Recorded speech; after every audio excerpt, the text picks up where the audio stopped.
Hey, well, welcome. How are you guys doing this morning? Looks pretty good in here, doesn't it? It's a little bit different. It's changing every single week. You know, if you're here with us and this is your first time, we are right in the middle of a renovation project moving into our home. So we promise we didn't forget the tape on the walls. We didn't forget to paint a couple areas or to patch up some holes. We are right in the middle of renovating. It's actually our 5th week here in this building, and it's been really cool. It's been really a treat to see how it's changed every single week and how we are growing into this space together. We've been homeowners now for 2 months, and so it's really been exciting just as a community as we come around and we see all of our volunteers and our serve teams and our interns all coming together to really make this space home. So we want to say welcome. And if I haven't had the chance to meet you yet, my name is Caleb. I am the worship and creative arts pastor here at Captivate. I get to lead a team of musicians and singers and graphic designers and photographers and videographers and sound techs and anything in between. Easily the best job at Captivate. Although earlier I was walking by the youth room and they've got like baskets of Nerf guns and Nerf darts, and so Pastor Sam probably has a claim to saying that his is the best job, but it's an amazing experience getting to work here. I also lead a crew of interns, so this is a shameless plug / shout out. My interns are the best interns that there are. They've done all the lighting that you see up here on the stage. They've done the booklets that you get when you walk in, the slides that you see on the screen. I lead the interns, so if you are interested in finding out what it looks like to go behind the scenes at church, let me know. That's my one plug for today. I promise that is it. But I'm really excited to be with you guys here today. We're continuing this series that we are calling For Freedom. And it's a series that I'm really passionate about, that is really near to my heart as well as the heart of us as a staff, because it is born out of this vision that God has given us for Captivate Church. And that vision is wholehearted living, right? We believe that God offers freedom in every area of life through following Him. And it's not just freedom on Sunday mornings, not just freedom when we're getting into the Word or when we are praying or when we are worshiping together. It's freedom in everything. And so I'm excited to share about this with you. We wrote this book, 7 Conversations. You should have received it when we first started this series a couple of months ago. And in it, it was a guide to what it looks like to follow Jesus in every area of life. Everything from family, time, work, money, romance, every area is broken down and what it looks like to follow Jesus there. Because one thing that I believe is that God calls us to live lives that are attractive to other people. I really believe that we should live lives that are attractive to the world around us. What we have and what we get to experience should be something that the rest of the world wants to experience, right? It's something that we want to share with everyone and something that everyone should want to be a part of. The Bible says in Luke chapter 15, verse 1, that the tax collectors and sinners would gather around to hear Jesus speak. You know, how many of you guys know that you are doing something right? You know that you're doing something right when those that are far from God want to be a part of what you're a part of. Yeah, you can know that you are doing something right when the people around you that are far from God want to be a part of what you're a part of. They want to have what you have. And that starts with following Jesus in every area of life. You know, I think one thing that God has been reminding me of in this season is that oftentimes our greatest moments of ministry are not going to occur within the walls of the church. And why is that? It's because it'd just be too easy. Right? It's too easy to be a Christian on Sunday mornings or to look like Jesus or to be an image of Christ when we're praying or when we are getting into the Word or when we're gathering together to worship. That's just too easy. And I think that what the world around us desperately wants to find out is this message for real? Right? Is this gospel? Is this Jesus? Is this hope? Is this peace that you're talking about? Is it for real? And I think all of us would say, yeah, it is. Right? We know that it's for real, but that's what the world wants to know. And so the way that we live our lives outside of church are going to be evidence to that. Right? The way that we spend our money and are generous is going to be evidence to what God has done. The way that you manage your time and how you invite people into it will be evidence of what God has done. The way that you invite people into your family, the way that you identify people in your corner and have them feel like a part of your family is all evidence to what God has done in your life. And so I think that that's one of the reasons that Jesus lived such an influential life, is because people around him saw that he was for real. He was a perfect picture of what it looked like to be in communion with the Father. He was a perfect picture of what it looked like to walk with him. And people saw that it was for real, that he wasn't just talking the talk, but rather he was walking the walk, and they wanted to be a part of it, right? They wanted to have what Jesus had. And so in that same way, as we walk with the Father and as we walk with Jesus, people should see our lives and see every part of it and want to be a part of it. People should see the way that you manage your money and say, hey, I want a little bit of that. Or people should see the way that your family life goes and say, hey, there's something different there. I want to be a part of that. And that's really what it means to live wholeheartedly. It's that we don't just live and follow Jesus on Sunday morning, but rather every single day of the week. And so last week, we launched our 6 p.m. service, Church at Night. It was really an exciting time. And Pastor West preached a message called Jesus Walks. And it was centered around this idea that Jesus didn't have to hurry through life. He didn't have to strive. He wasn't out to prove anything. He was simply following where God the Father told him to go. And so if you want to know what freedom looks like, it looks a lot like walking.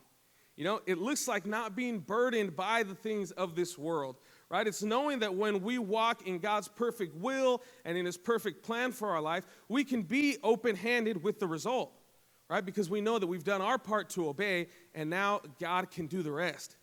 And so we know that he is fully in control. And so over the last weeks, we've been talking about what it looks like to find freedom in our family, in our work, in our time, and in our money. And I'm excited today to dive into the topic of friendships or our social lives. You know, I think we often think of Jesus as a father or a son, a savior, a redeemer, a shepherd, a disciple maker, a leader, right? But perhaps one of the greatest pictures that we get of Jesus in the Bible is him as a friend, right? All over the Bible, there are examples of Jesus in this role as a friend. And I really love that Jesus has something to say about our friendships, right? Because friendships can be so complex. I think more than the majority of areas in life, friendships can be complex. They're beautiful, they are life-giving, they are fun, but they're also messy and complicated and sometimes confusing, right? And they can be a little bit overwhelming, if we're being honest. But I think through God's word, we see that friendships are God's hope for us. They're part of his design and part of his divine purpose. And so I want to start by reading this verse. It's in John chapter 15, and it's verses 12 and 13.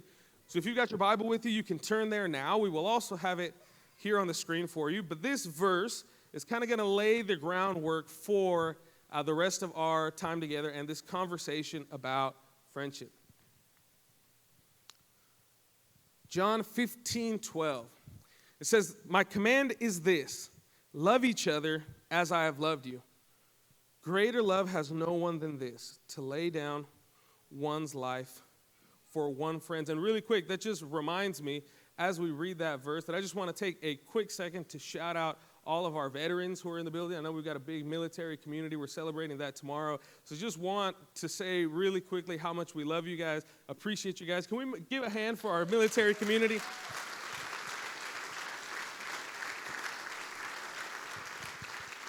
I really think that you guys are a living, breathing picture of that greatest love that God offers. But we see through this verse that friendships aren't inconsequential, right? God has placed us in the relationships that we are in for a purpose, for a reason, and it's to accomplish the things that he has set out for us. And so my hope for us today is that we would gain a better understanding of God's purpose for friendship, and through that understanding, we'd be able to begin to answer the question of what does it look like to be a friend like Jesus. So I'm excited to preach this message today that I have called an unwise investment. An unwise investment. Do we have any introverts in the house? All right, quite a few more than the 8:30 service. Yeah, you guys, your idea of a good time is being at home on your own, reading a book, maybe binging Netflix, doing a puzzle. I don't know. I don't know how you guys do it. Honestly, I really don't get it at all. I hate being alone. I can't do it. I hate being alone. I am not myself when I have spent time by myself. People say that it's relaxing and refreshing and recharging, and I don't get it at all. I am never more drained than when I have spent a long period of time by myself. And there's days that my wife goes out and she'll take our son Abram with her, and she's gone most of the day, and then she comes back, and she will be the first one to tell you that I am not me after spending a long period of time alone. I'm not in a good mood. I'm crabby. I'm probably hungry because I can't cook.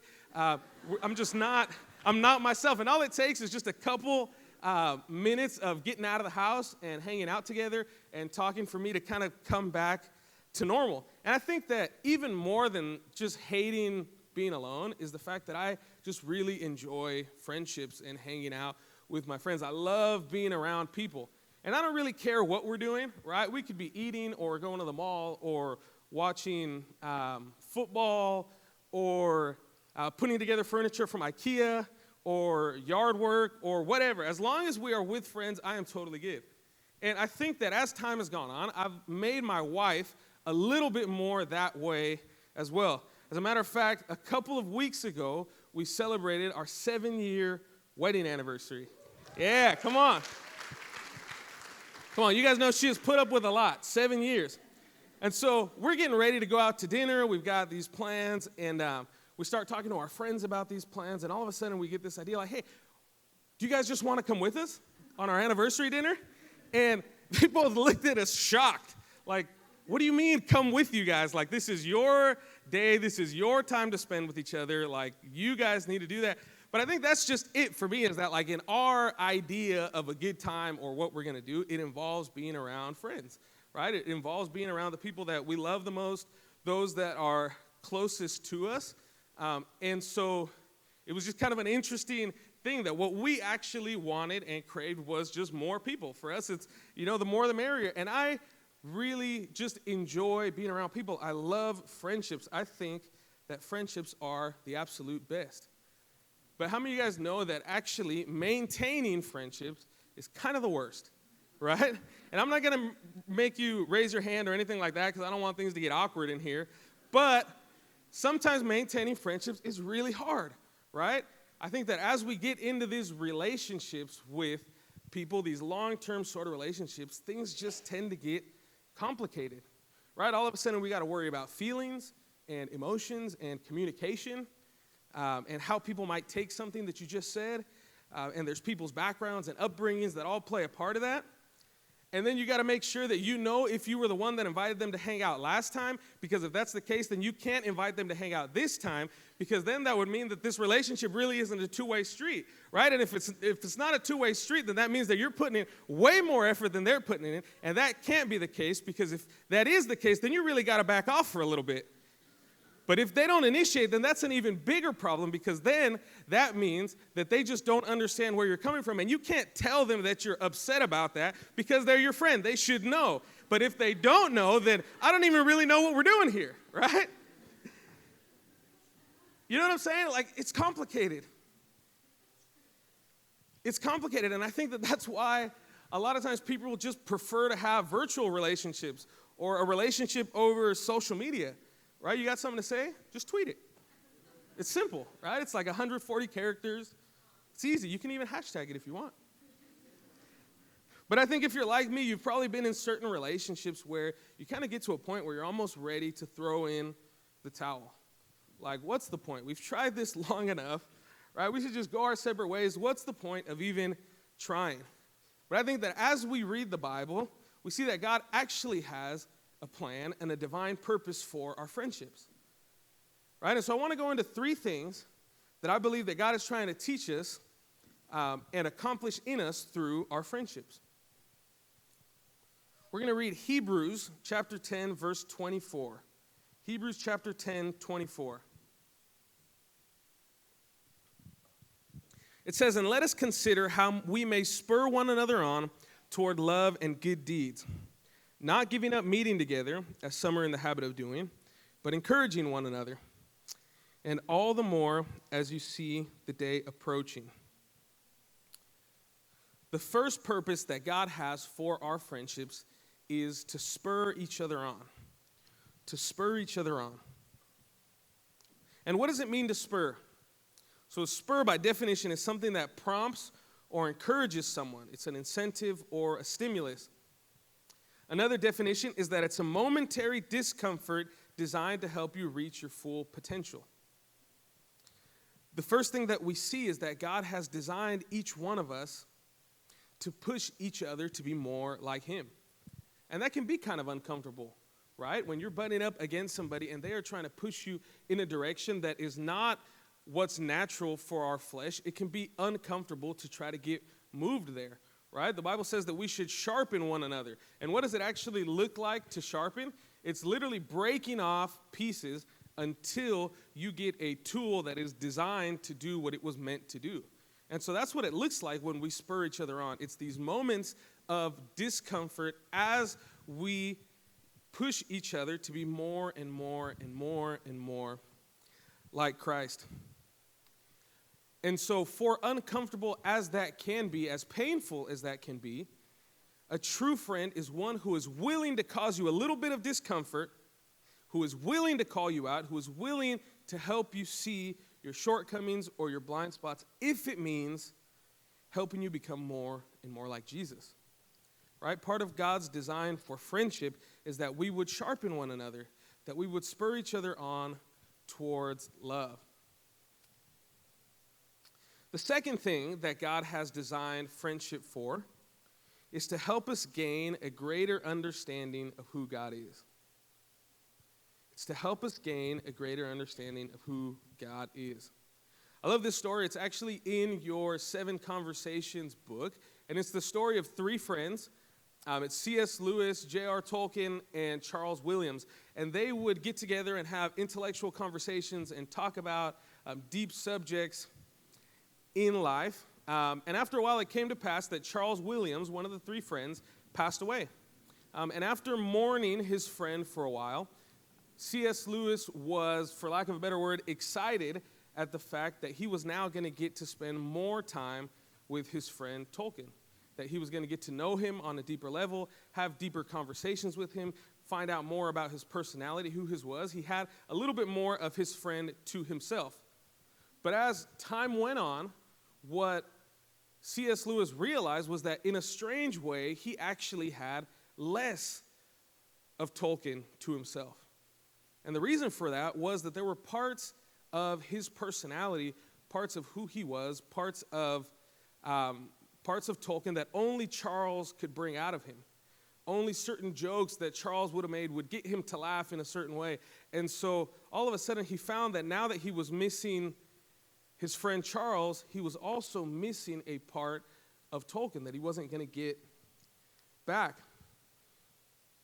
And I think that that's similar to what happens to us with God, right? God is big and he's vast and he's complex and he's got so many different sides and facets to who he is. We can never really understand all of him, right? But it's through our friends and through those relationships that we get a greater picture of who he is.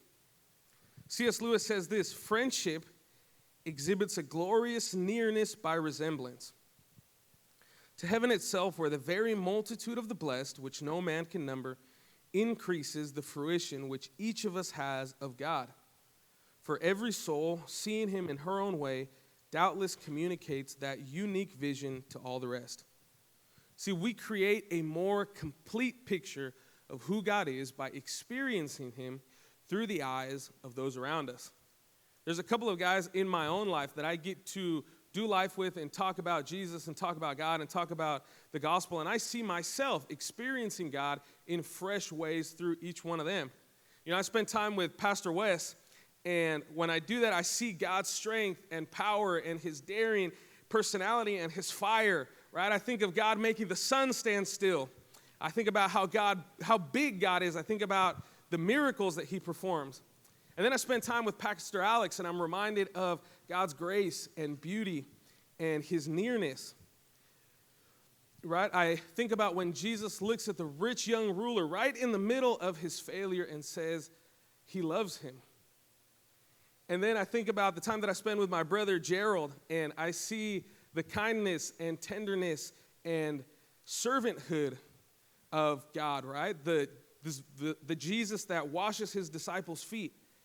Every moment that I get to spend with somebody else gives me a different part of God that I probably wouldn't have noticed or experienced in the same way on my own. I can't tell you how many times or how many conversations I've had with the three of them, and I find myself in awe of having certain thoughts or realizations about God's character and who he is, and these are thoughts and things that I would have never thought of on my own. And that's because we are created as images of God, but we're not the full image, right? And so as we come together in community, we get to see more and more the full picture of who he is, the fullness of God's love.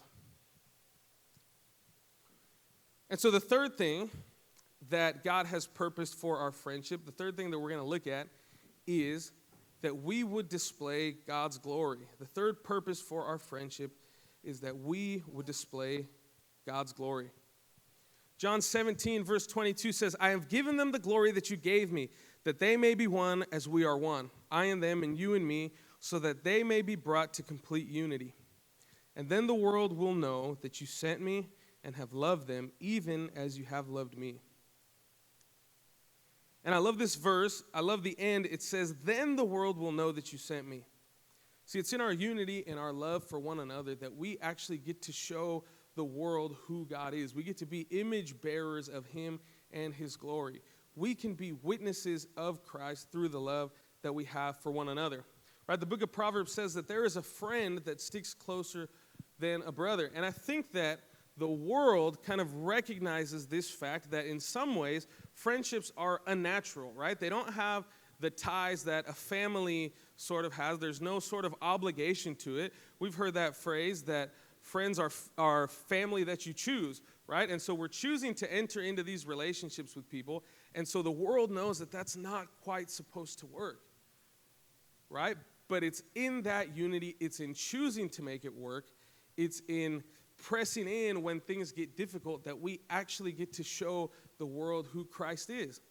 And again, what the world wants to see is that what we're talking about and what we're saying and the things that we are asking of them, do they actually work? Are they actually real? And so in a world that's expecting selfish relationships, in a world that's expecting to see a fractured sense of friendship, to see unity is to see proof that God is who he said he is. And that's what the verse says. The world will know that you have sent me. We will be able to speak to people that God is who he said he is through our relationships with one another. They will know that he is the Son of God. And so our relationships, our friendships, they have this divine purpose, right? To spur each other on, to greater understand who he is, and to display God's glory to the world around us.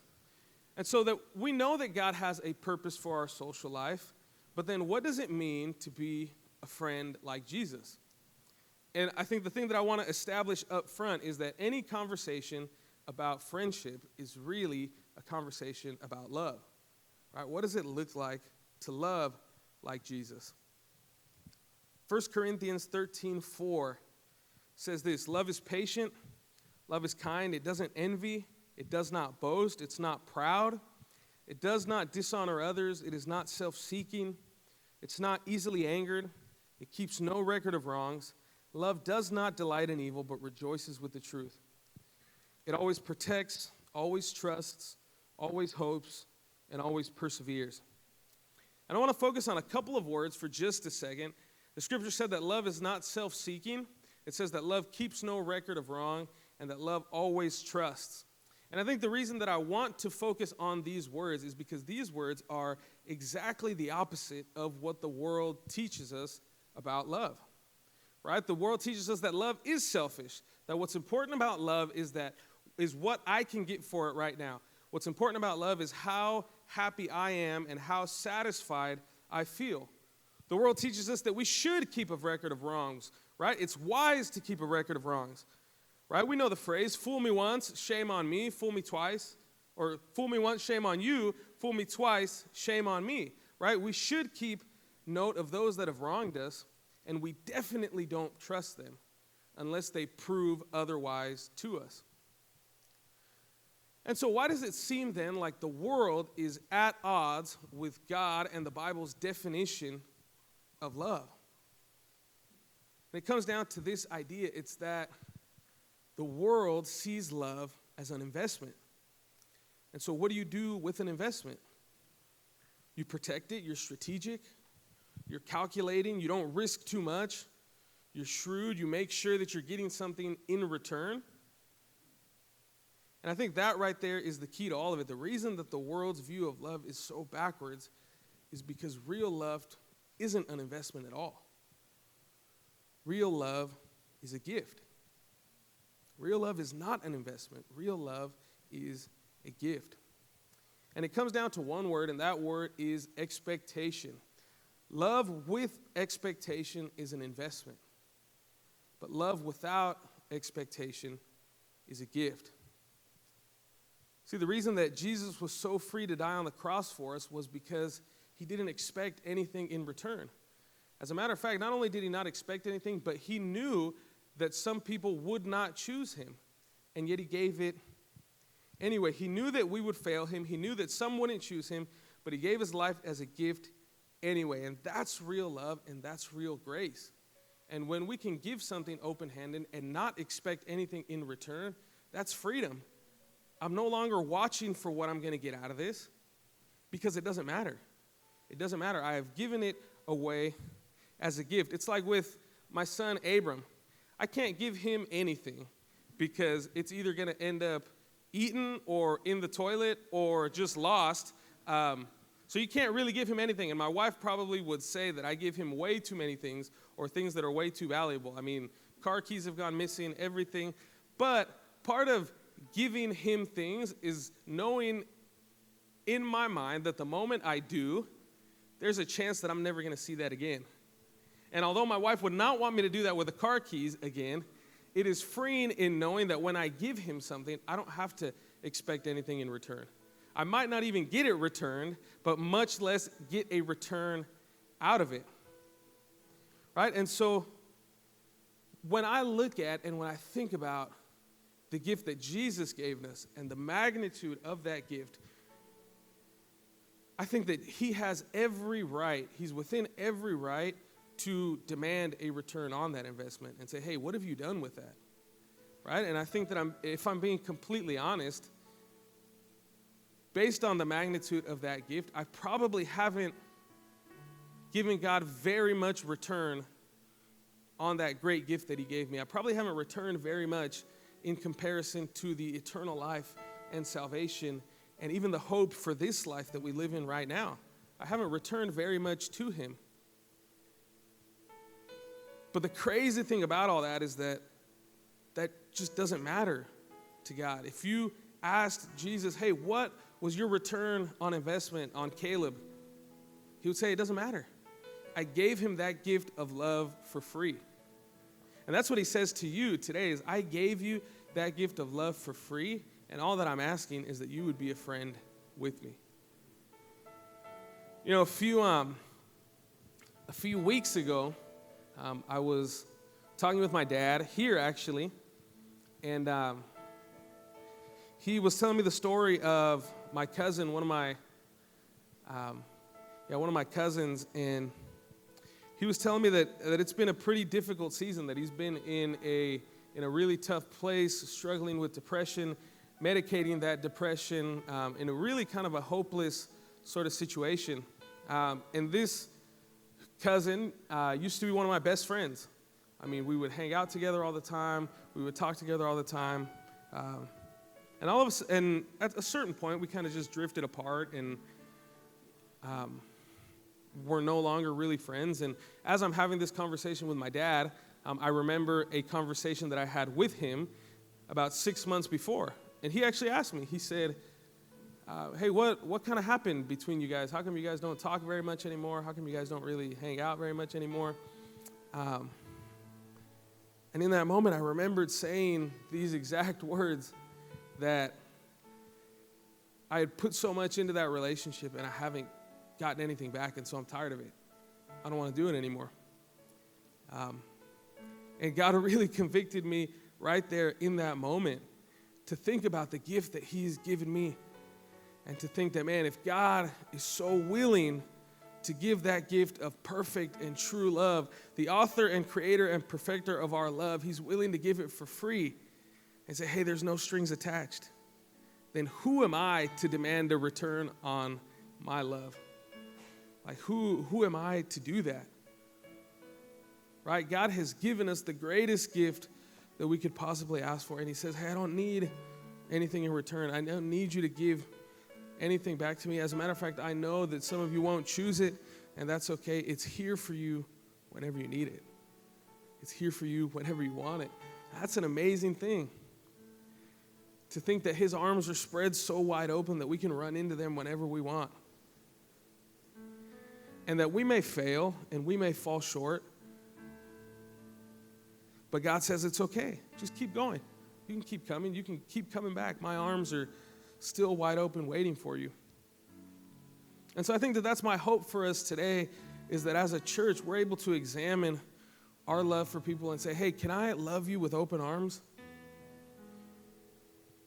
And maybe you want to receive it and maybe you don't, but there is a city, there is a community, there is a people around us that need to be loved with no strings attached, that need to know that, hey, when I fail you, we're not going to walk away.